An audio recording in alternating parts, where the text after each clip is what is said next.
কিছুই নাই। চারপাশে অনেক কিছু মনে হবে, আপনার বাড়ি আছে, গাড়ি আছে, স্ট্যাটাস আছে, টাকা পয়সা, প্রতিপত্তি সব আছে। আদতে আপনি একা, আদতে আপনাকে একাই কবরে যাওয়া লাগবে, একাই আল্লাহর সাথে হিসেব নিকাশ দিতে হবে, কেউ নাই সাথে। ভালোবাসা একটা ডিভাইন জিনিস, আল্লাহর পক্ষ থেকে আসে।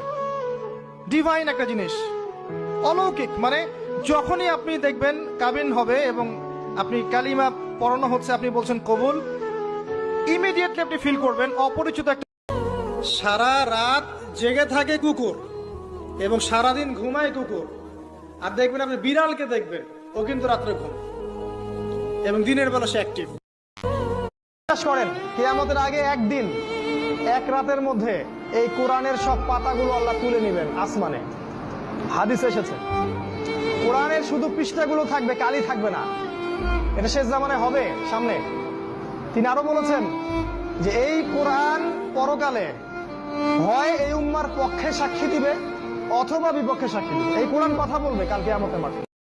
নবী সাল্লাল্লাহু আলাইহি ওয়াসাল্লাম 4 শ্রেণীর মানুষকে অভিশাপ করেছেন।